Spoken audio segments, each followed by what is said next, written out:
Hey everyone, alright, welcome back to more all or nothing business, this time out in the fresh air.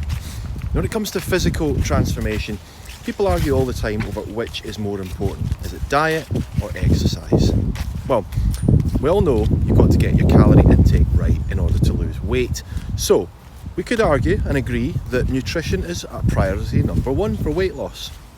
But simply eating nutritious food isn't going to make you fitter or stronger or transform your body in any real meaningful way.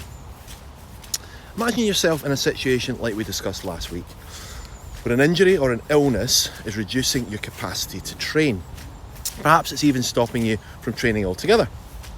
You might end up concluding that if you can't train at all, there's no point in dieting at all either.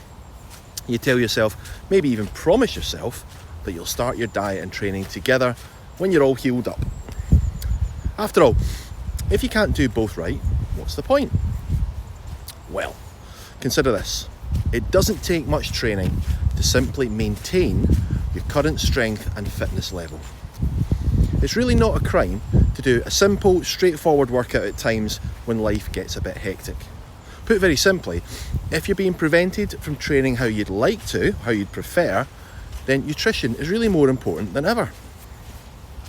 Conversely, suppose you've got a really heavy work or travel schedule, you're anticipating weeks of hotel and restaurant food, or you're living somewhere where you really have very little or no control over what type of food is served.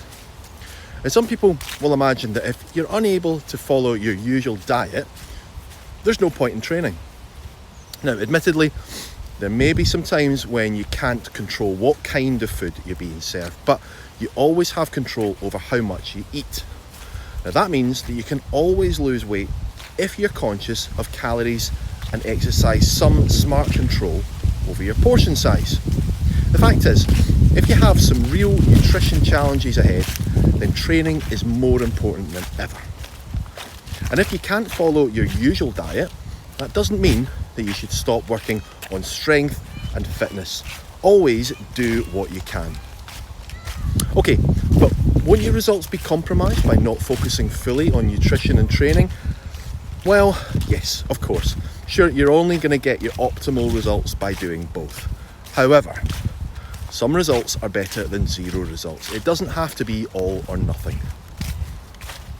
And letting your nutrition slide and stopping all physical activity, on the other hand, well, that's a sure way to send you backward.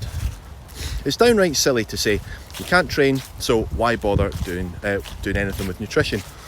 Now, while at times it results in we do love the silliness, this is not one of those times. Well, that's plenty for you to think about for the time being. Join me again for some more in this ongoing series all about our all or nothing thinking patterns. There's at least 3 more scenarios we're going to want to address before we come to the end. Meantime, remember, the best positive changes in life are driven by the best reasons. So what are yours?